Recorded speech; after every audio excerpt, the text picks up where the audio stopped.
Welcome to the Loyal Opposition Podcast. I'm Bernie Flowers, one of Uncle Sam's wayward children. I believe that our country's best days are still in front of us, but if those best days are to come, we need to change the direction of the country now, before it's too late. I intend to talk about important topics every week in hopes of helping to improve our country and our way of life. Please like, share, and subscribe. Let's get started.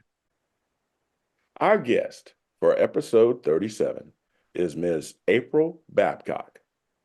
April Babcock is the founder of Lost Voices of Fentanyl. After losing her son, Austin, to a fentanyl poisoning, April turned her pain into community service and founded Lost Voices of Fentanyl, a nonprofit organization dedicated to illicit fentanyl education, prevention, and awareness. Lost Voices of Fentanyl Facebook discussion group has become a haven, providing bereavement support and encouragement for more than 31,000 bereaved families nationwide, suffering through the enormous tragedy of illicit fentanyl poisonings. April has held 3 national rallies and has become a beacon of hope and a leading advocate for the nation, for bereaved families, in the fight against illicit fentanyl. April Babcock is a force for good. April, Merry Christmas and Happy New Year. Merry Christmas. How you doing today? I'm doing good. Hey, I got some questions for you. The audience wants to hear you. Are you ready? Shoot. Yes. First, what is the difference between an overdose and a poisoning? Okay, that's a very important question because we always say fentanyl poisoning. So overdose, the meaning of overdose means there's a safe dose to take. You take too much of that safe dose and it causes death or harm. Poisoning. Anytime anyone disguises a harmful substance in anything for another person to consume without their knowledge and it causes death or harm, that is the very definition of a poisoning. Ray Lewis's son just died in Florida. Did you see the article? Because it was cocaine, fentanyl, and meth. I guarantee his son went out to do a line of coke. And it had fentanyl and meth in it. That's a poisoning. People are being deceived. They're being poisoned to death. They're buying an Adderall. They're buying a Percocet. They're buying a Xanax. And in all reality, these are fake pills made to mimic a real pharmaceutical grade pill. And you cannot tell the difference. That is clearly a poisoning. No one ever on planet Earth has dropped dead taking a Adderall. Elementary school children are prescribed Adderall.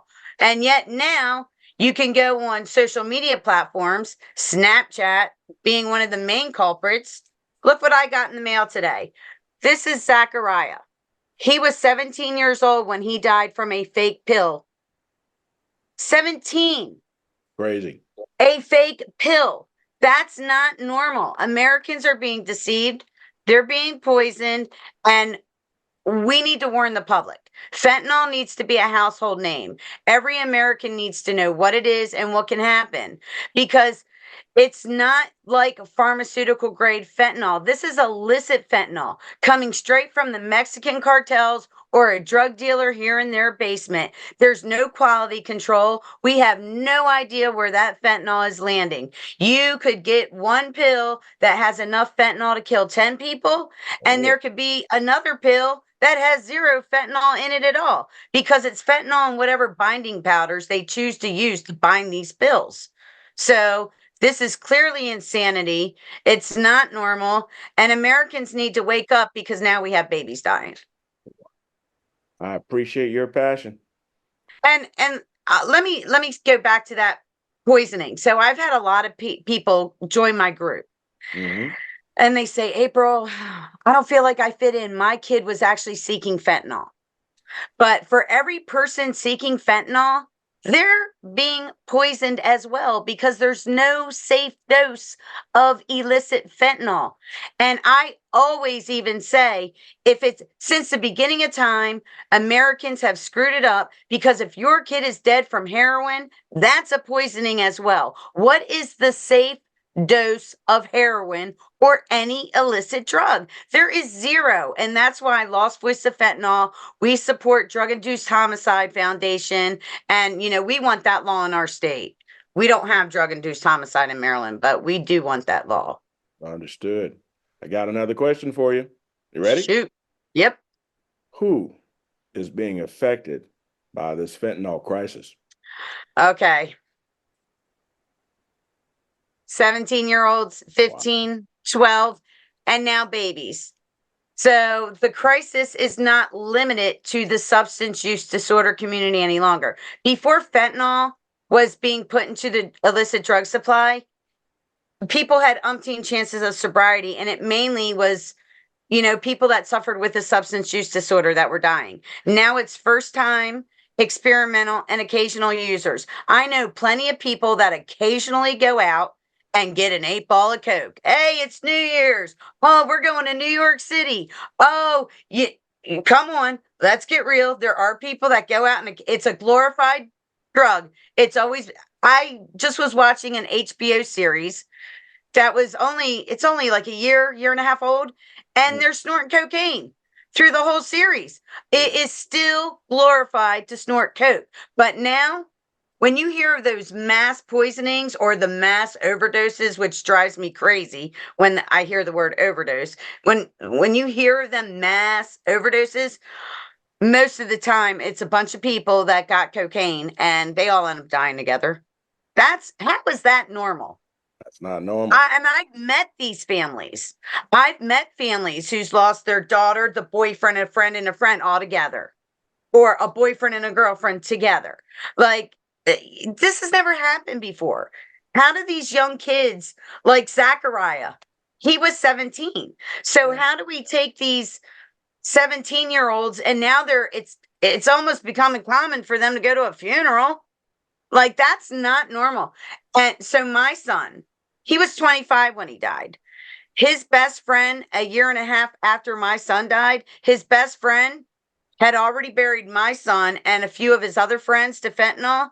You know what he did? He self-medicated. And he's dead 18 months after my son. He got his Xanax. And he literally told his mom, because his mom found out, she's a friend of mine, lives right down the street. And when his mom found out, she confronted him. And he's like, Mom, my dealer would never do that to me. And guess what? He said, my dealer would never do that to me. Like, people actually are trusting their drug dealers. But drug dealers, look, he died from a fake Xanax. Wow. His drug dealer did it to him. Why are drug dealers getting away with murder? That's what I want to know. People say our kids made a choice. Yeah, they paid with their lives. They're buried or they're in an urn. They paid the ultimate price. What about drug dealers? Every drug dealer makes a choice as well. Agreed. We want these drug dealers incarcerated for a long time. We agree with that. Hey, I got another question for you. You ready? Yep. What do we want? Well, we want a COVID-like response to illicit fentanyl poisonings. Within 3 months of COVID, every single American knew to social distance, wash your hands, wear a mask. We're 10 years deep in a fentanyl crisis. Where is our ticker? We want the ticker of the death toll, and we also want the ticker for how many people have come into the hospital and was Narcan. Like, we'll never get the right numbers, but at least if we could get some kind of numbers, why can't that be on our local news morning, noon, and night, just like they did for COVID? We knew how many people were in every hospital in every state. Now, this is young Americans dying. It's the leading cause of death in 18 to 45-year-olds. Where's our ticker? We want a ticker because that will raise awareness. And, we're just trying to save lives. What is any harm in trying to raise awareness and save a life? there's zero harm in that. So why we don't have the ticker, I have no idea. We want illicit fentanyl and its analogs on a weapon of mass destruction list. And we most definitely want the Mexican cartels designated a foreign terrorist organization. And that should have happened, I believe, 10 years ago. We never had poppy fields in our country. Yeah. That was all being in Mexico, grown in Mexico, and killing our people, getting Americans hooked on that. Why have the cartels been allowed to do that to us and their own country? They're killing their own people. April, you won't get any disagreement here. And there's a lot of folks that think like we do. And we're going to get that word out to them. Well, So we're I'm going to tell you right now, I'm impressed by your passion, and I want to let you know that now the floor is yours. Tell the audience whatever you'd like to say. Well, I'm having my 4th annual rally July 13th at the Washington Monument. We'll have speakers on the mic all day. This past September, I had my rally. I had the entire Border 911. I had Derek Maltz, Tom Homan, Sarah Carter, Jason Jones, Mark Morgan. The whole Border 911 crew was there. Talking about the illicit fentanyl problem. They see it. So we have speakers on the mic all day, new speakers every year. It's good every year. And then at the end of that, we get a police escort. We march in the road to the White House and we rally in front of the White House. And really, we do that to shame this administration. It's really to shame and for media coverage, because you can't tell me you're doing a good job when the death toll continues to skyrocket. I Like, agree. doing a good job would be dropping them numbers, like, I mean, way under 50,000. Before illicit fentanyl, it was like 20,000. If you look at the stats for 2012, illicit fentanyl came on the scene and skyrocketed in 2013. And it was mainly being put in the heroin. So, we kind of say it's like the AIDS epidemic. No one cared about AIDS, and because that was a gay people problem until Ryan White, the 13-year-old, got it from a blood transfusion. Same thing with fentanyl. No one cared about fentanyl until now the young kids started dying from the fake pills. Right. Heroin users were the first victims of this crisis, and no one cared. And that to me is heartbreaking, because no one says, I'm going to be addicted to heroin one day. It always starts somewhere. So, it's just sad. I care about all lives. I focus on illicit fentanyl. That's what killed my son. But I absolutely care about any drug death. Is heartbreaking to me. But Lost Voice of Fentanyl, we're laser focused on supply. So we're laser focused on the China connection. They're the head of the snake. The Mexican cartels. The southern border's a problem. Actually, the de minimis loophole is a problem because it's still coming in here through the mail. We just want to get the awareness and the education out there to the public. So Totally that's understand. our main goal. So, how can people reach you if they need to? Well, my Facebook discussion group is the biggest platform, Lost Voices of Fentanyl on Facebook. We are on Twitter. I don't do the Twitter. It's my partner that does what is it now? It's not Twitter. What's it called? X? Yeah. Yeah, I don't keep up with all that. So yeah, my partner's on X, so there's Lost Voices of Fentanyl on there. LVOF.org is our website, and you can find our information on how to email us or on there. April, thank you for coming Yes. on our program. We really appreciate you. We really appreciate your perspective, and we share your perspective. So I'm sure there's going to be an opportunity for us all to work together in the future. And Well, also, thank I'd you. like to give a shout out to Karen Tully and our friends over at the Republican Women of Baltimore County. They put us in touch with each other. We just met for this podcast, and I think I found a new friend. Absolutely, you did. Amen. Well, I think that's about it for now. Thank you for coming on the program, and we're going to have you on again real soon. Thank you so much. Yes, ma'am. Well, that's about it for now. This has been the Loyal Opposition Podcast, produced in association with Liberty Arise Media, Fallback Productions, and other podcasters. I ask that you like, share, and subscribe to this podcast and to this channel. Be sure to get your copy of my book, Black Values Matter, available on Amazon or as an ebook on Audible and on Apple Books. And also, remember, it's okay to disagree, but if we want our country to prosper, we must insist on unity, transparency, and civility from ourselves and our fellow citizens. Thank you for listening to the Loyal Opposition Podcast. See you next week. I'm Bernie Flowers.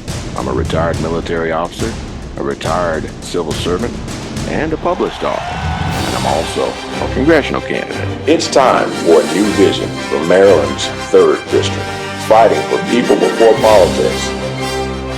Empowering through education. Prioritizing America's security. Building prosperity. And enhancing family-focused policies. Visit flowersformaryland.com to learn more.